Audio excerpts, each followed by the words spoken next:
Too many leaders lead for validation, not impact, for what they can get out of it more than what they can give to it. Hi, my name is Chris, and I'm obsessed with how leaders grow and develop, and I too have insecure moments. We all do. Glad you're here with me now on the Sight Shift podcast so you can learn how to lead for impact, not validation. Leadership would be easy, except for the people. Welcome to part 7 on this series. You don't have to have heard the other 6 to get value out of this one. They're all separate, but also connected. You'll get more if you want to go back. And we're talking about this idea that there's a war that happens between the vision and the people. And the healthiest leaders understand, just like my friend told me years ago, the vision is the people. It was a powerful conversation. I'm still not over it. I could talk about it for days and hours. What I'm doing, though, in this series is taking you through a journey for how to understand that. And we are right now at session 7, the head shift. The head shift piece. I'm going to go a little deeper than I did last on the head shift. Vigilance protects you. Vigilance protects you. Now, if you've lived at any time, or if you've lived any amount of time leading, you know how fragile vision is, right? Like, you can spend so much time and energy sacrificing for people to join you and what could be and should be true of the organization or their lives. They've joined you in this greater reality that you've seen, that they've helped make better. And together, you're moving. You got momentum. And there's this flaw that all kinds of leaders fall into. And I articulate it in different ways. I'll probably do a series on helping you build culture and the actions you're never done with. But there's a flaw that leaders fall into where as they're moving into this head shift and they're committing to systems that grow and build their organization, in some way they take their eye off the ball. And then they're in a meeting. And they're like, wait, they did what? Since when was that okay? No, I specifically said 3 months ago. Or they see a result they're not happy with. Or they're really intuitive and ahead and more strategic. And they see the smoke before there's a fire. They see the conditions maybe for there to be a fire before there's a fire, because they're seeing, oh, we're about to be in a danger zone here. Learn now what protects every organization of people throughout human history. Systems. That's why we're talking about head shift now. We said there were 3 shifts that occur in episode 1, horizon, head, and heart. We're in the head shift piece now. And vigilance to the fact that a system is what protects you. You don't rise to the occasion, you sink to your systems. If I woke up every day and said, today I'm going to work out, and it's a completely open blank canvas, and I have to figure out what I'm going to do to work out, the chances that I'm going to work out are nil. I need something that I'm going to sink to when the whiny part of me is like, what if we just did this? What if we skipped this? What if we went ahead and started this? What if we jumped into this task? Whatever. You're not going to rise to the occasion. You sink to your systems. And so what we want to do is sink to a system of transformation. We want to embed into our organization systems, not a focus on heroes, whether it's sales, whether it's our communications, marketing, and branding. You appreciate all that. You appreciate financial systems. Your organization is healthy if you have financial systems. Your sales team is healthy if it's not built on heroes, it's built on systems. Why wouldn't that be true of your leadership also? Why wouldn't you want to put yourself in a place that you are building leaders who build leaders, developing leaders who develop leaders with a system?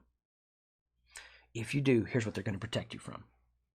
If you put in place leaders who are developing leaders, you're going to protect yourself from what kills momentum in an organization. In fact, I'd like to think about it in terms of not just momentum, but even a movement. I am not aiming to put something out in the world that just helps company founder owners or CEOs achieve an economic goal. And we do for sure tie our work to measurable business results. But that's not the real aim. The real aim isn't even to help them in such a way improve the culture to something they're happy with, although we want that. The real aim is we want to kickstart a movement of transformational leaders who are building other transformational leaders throughout the organization and even outside the organization. That's why I love working with CEO founders and owners who are passionate about their company. And they're like, Chris, I don't want just their lives to get better at work. I want their lives to get better at home because of the work that we do. Man, bring that standard on all day. Because if they see it personally, they'll see it professionally. If they see it professionally, they'll see it personally. We want transformation across the board.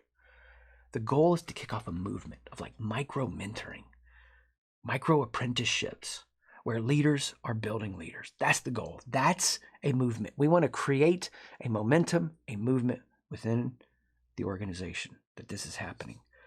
And if you have a system to do it, here's what you're going to be protected from.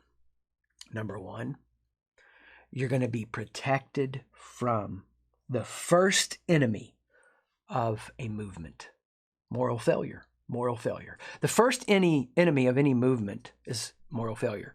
The leader or leaders, the inspirational figures, champion these values, and then we find out behind the scenes they weren't living those values. Now, this doesn't mean we have to live perfectly, because none of us do.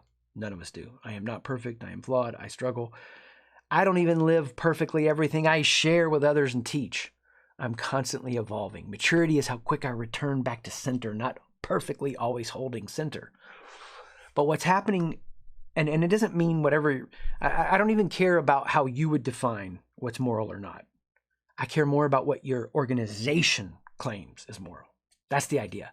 Do you live the values that you share with others? Do you live the values that you rally others towards? Do you live the values that you say that are your values? For most organizations, there's a mismatch between what they value and what they live. There's a lack of integrity. It's why there's not a movement within their organization. It's why there's not momentum, because there may be values painted on the wall, but when push comes to shove in meetings, other values, even if they're never surfaced, are actually the real values. So often our values are from an unaware standpoint, are built on our insecurities, and we're actually not balanced with our values. We're overing and undervaluing things, and I'll do a future series on that. But for now, here's what I'm saying. If the people that are at the forefront of the organization and the people that are hidden away in the back recesses of the organization and everything in between don't have a value system to hold themselves to, and that they can be open when they don't and experience transformation to get back on the path, your organization will not have the momentum it can. You won't be protected from moral failure. Now, for me, I've seen this kill momentum in organizations time and time again. What I'm doing for the values we prescribe, for the values we ascribe ourselves, for the values we are aspiring towards, I have to have some things in my life, system checks, to make sure these stay at the center. You determine what your system checks are. For me, my system check, one of them is to be teaching about leaders who are insecure a lot, because I learn about it myself every day, because I'm still insecure in ways. So I love teaching this message because it's a way that I check myself before I wreck myself. Relationships where I have no secrets and they can ask anything and they are for me, not against me, are a big part of how I protect myself. These are all systems. And an organization that really values leadership puts a system in place to train leaders that shift them at the value level, at the heart level, and it protects us from the first enemy of a movement, moral failure. The second enemy of a movement is bad structure or inadequate structure. In other words, the structure used to work for where we are or where we were, but it doesn't work for where we are. When I see an organization lose momentum, when this real movement starts to build towards the horizon and we have systems to build leaders and we're changing lives and it's powerful, I see moral failure and I see inadequate or bad structure. They're building the team based on what their personality wants. They've shaped a role to try to keep somebody happy based on what the organization needs. They don't have a data-based view, which we do. We offer a data-based view on how to build the team in a whole way to know fixed and flexible work styles. Somehow, the structure has become inadequate. It's an old wineskin now, and it can't hold new wine because it bursts. And the job of a leader is to continually figure out what's the new wineskin we need so new wine can be poured into it. What's the new structure? What's the new infrastructure that's needed? I'm constantly on the lookout for values, that we're living them out. I'm constantly on the lookout that we're upgrading the infrastructure as we need. The third enemy that a system protects us from, and this is the third enemy that kills momentum this movement that's happening of leadership development in your organization, is the inability to communicate what's happening. The inability to communicate what's happening, what's really going on. Communication is a massive function and feature of leadership. If I ask the number of organizations we're working with at any given time, how many of you would rate yourself as having an A+ job being done as communication in communicating? No organization would raise their hand. It would be 0, because the healthiest organizations know they can always get better. Communication is a constant struggle because we're trying to get, it's like we're marching through the jungle and we're seeing new territory, or we're figuring out new plants and enemies and things that help us, and we're trying to get that word back throughout the ranks, sideways, and all these kind of problems. What happens when an organization hasn't made a commitment to systems, they haven't made a head shift, and they're not systems committed, then they have these communication issues that completely derail everything. That's why you see a lot of the organizations we work with, if they're a little bit on the smaller end to medium end, they may use EOS. It's a system. We actually use that internally ourselves. It's a communications system is what it is. Beyond that, as organizations get big, they typically need something larger and more customized depending on their size. But the idea here is this: what does it look like for me as the leader and our leadership team to know who we are and where we are so we can articulate this in a compelling, inviting way? When something has momentum, when there's a real movement to it, someone is living the values and they have a healthy structure in place and they can communicate what's happening in the moment in an authentic and aspirational way. So it has an element of reality. This is the pain of this. This is the truth of this. This is the hard part of this. And this is the potential of this. This is what could happen. This is where we could go. This is what could develop.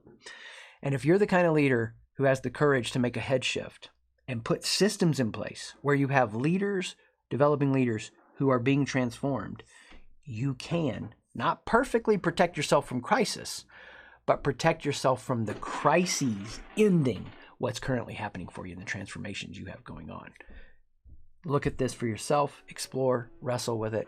We can always help with more at SightShift, SIGHT shift.com. Thanks for joining me on this episode. There's always more for you at SightShift, SIGHT shift.com to be the leader you were meant to be.